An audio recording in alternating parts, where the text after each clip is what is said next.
All right, Iowa has arrived. And, Coach, we'll ask you to make an opening statement, and then we'll take questions for the student athletes. You got it. Yeah, I just want to begin by saying how proud I am of these guys, not only how they fought today, but how they fought all year long. One of the best leaders I've ever been around in Payton Sandfort, and to watch him fight the way he did today and play the way he did, this really speaks to his character. You know, he's been banged up all year, as we know. And, you know, Josh, so incredibly versatile, incredible stamina, never complains about anything, just keeps fighting. And the way they stayed together through, you know, some adversity this year is something that makes me incredibly proud as a coach. Love these guys. And I will miss coaching that guy right there. That's why we do it. Same with him. That's why we do it. Questions, please, for the student athletes. Raise your hand. We'll get a microphone to you. State your name and affiliation. Payton, this is kind of directed to you. Steve Strimming over here at XL Sports. Outstanding career at Iowa. You left it all on the floor today. I saw the tears. What's it mean for you to play for Iowa? It means a lot, man. You know, I grew up in the state. I didn't really grow up an Iowa fan, but I know how much, you know, Iowa athletics mean to the state. You know, I remember, you know, as a kid, you walk around your neighborhood and you see everybody's got, you know, Iowa flags and they've got Iowa on the backboards. And, you know, it's the greatest honor of my life to be able to represent the black and gold. And that's why, you know, I gave it everything I did every day. You know, the chance to play for Coach and the chance to play with so many great Hawkeyes, you know, it's the honor of my lifetime. And, you know, I wish I could repay this place, you know, as much as it gave to me, but, you know, I gave it everything I had. Questions, please. Right here in the front.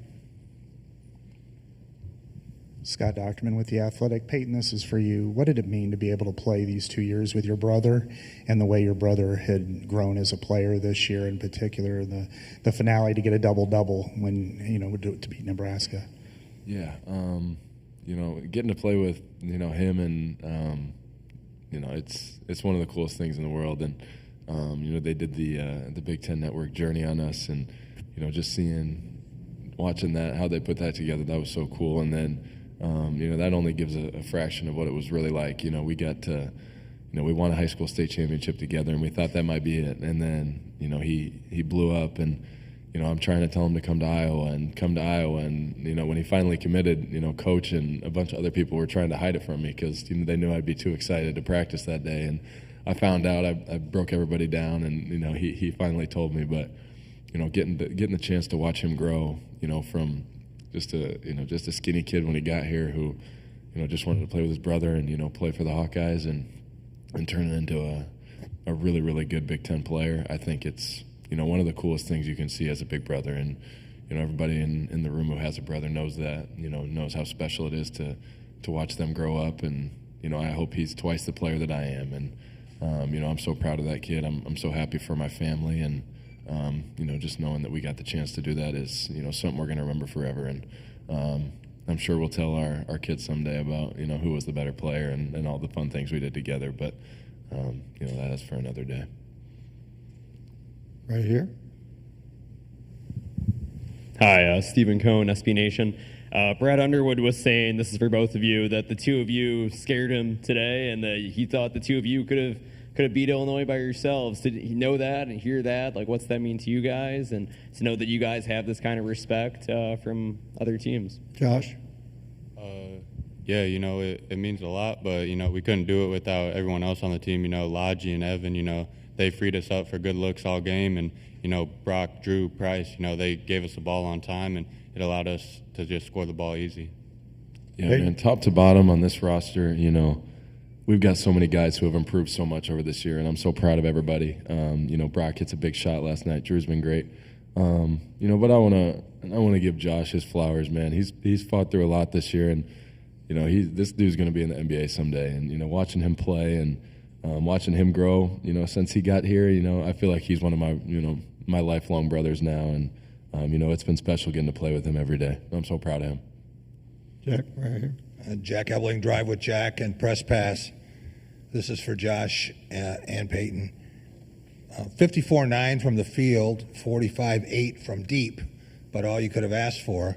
If I told you were going to have 94 points, would you felt pretty good about that? And what made Illinois so tough to stop? Josh, we'll start with you. Yeah, we thought if you would have told us that we would have had a good chance to win, but, they're a very versatile team. They go about 10 deep, and they got guys that can play 3 or 4 positions, and, they can all shoot. So, it makes it tough to guard, especially the way that they move the ball and share the ball. They don't really have selfish players, so that's what makes them hard to guard. Yeah, they just spread you out so much, and they're really well coached. They've got a bunch of pros on that team, and we gave them all they could handle, but they made big time shots, and they got a ton of rebounds, and that's going to make them a tough out. If they shoot like that, they can compete with anybody in the country. Questions, please. Anything else for? Okay, fellas, you're dismissed. Thank you. All right, guys. Thank you. Thank you. Okay, questions for Coach McCaffery.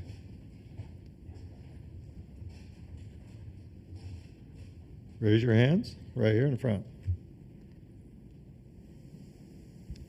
Scott Docterman with The Athletic. Fran, there's been a lot of speculation about your future, and frankly, it's unavoidable.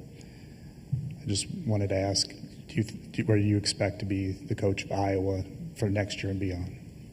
I do.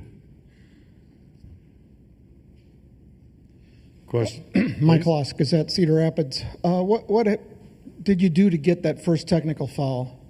I mean, clearly you said something, Not but enough. what was something? I mean, what led up to it? I want to answer your question, Mike. I like you. Some days.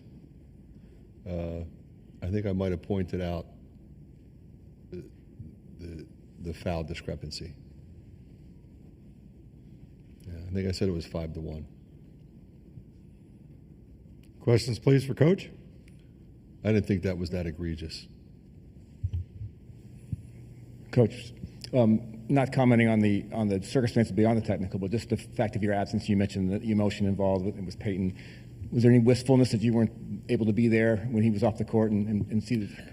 Yeah, absolutely. I would want to be there, but I'm always going to advocate for my guys. I mean, that's my job. I'm the only one who can do it. So I did it, and we had, some very emotional moments in the locker room. Right here in front. Tyler Tashman with the Des Moines Register. Looking back on this season, what would you say just some of your favorite parts of coaching this group have been? This is one of my favorite teams I've ever coached, and I mean that sincerely from a number of different perspectives. It starts with, when you have some adversity, how do the other players respond? So it's a challenge for the coaching staff, it's a challenge for them. To watch Lodgy and Evan in particular and see Riley to play the way he did against Washington. But then also, when Drew was out, to watch Brock and Price really thrive the way they have, to get quality minutes out of Carter Kingsbury, who came in as a walk-on and earned a scholarship. And it forces players into more responsibility, which, as you know, is not easy in this league.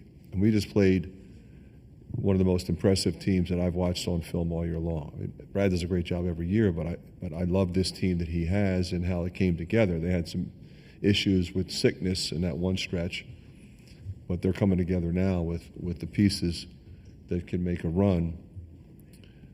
So recognizing the challenge in this league night in and night out, and watching our guys continue to fight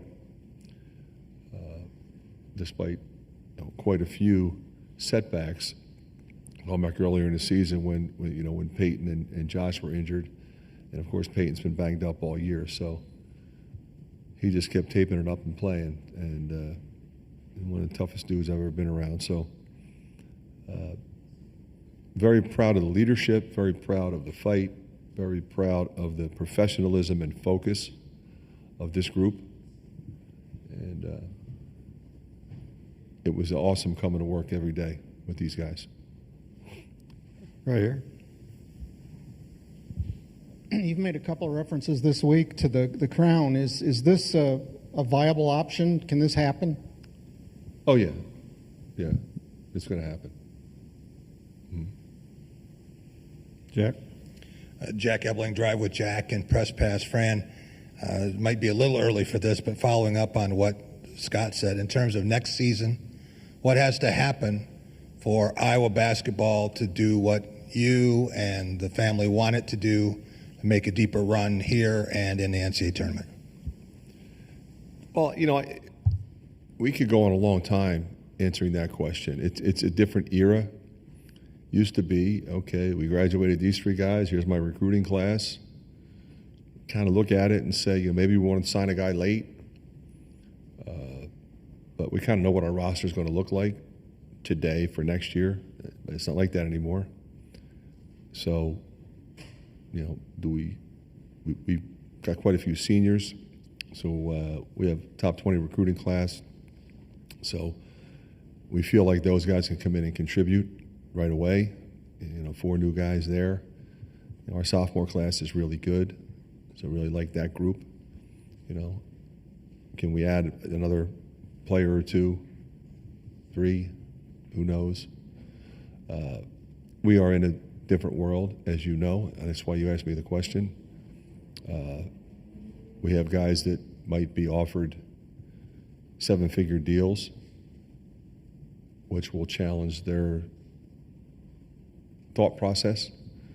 You know, if you were 21 and somebody called you up and said, "Hey, come play for me for $1.5 million," you might think about it. So we're dealing with that, or we will deal with that. But it's a close-knit group. Our coaching staff has a great relationship with our guys, and I fully anticipate those guys coming back and playing for us. A couple more for Coach right here. Fran, what do you need resources-wise to be competitive, to compete for a Big Ten championship? And do you have everything you need infrastructure-wise in order to do so each and every year? Scott, I think the numbers this year was you'd probably need $6 million. And we were nowhere near that. I think you know that. Those numbers are going to go north of that. Now, when the settlement is completed and the rev share number is what it is, we'll know what that is. But I think it's safe to say the collectives aren't going away. And those are the numbers that exist already, so we can only imagine those going up. Final question for Coach. Right over here. Matt McGowan today, when Coach Drew Thelwell said you gave him the confidence to play, that he could play professionally, how did you convince him of that? Truthfully, it wasn't hard. I mean, that kid can play. He's talented, he's smart, he's tough, he has character, he's got all the qualities you need. And I'm really impressed. You know, he was a great college, not a good college, a great college player, but he wanted to prove himself at this level. It would have been great to see him if he'd been healthy all year long, because that ankle injury did really set him back for 3 or 4 weeks. But, boy, he was great today. He's been great ever since he came back. Thank you, Coach. Yep, thank you.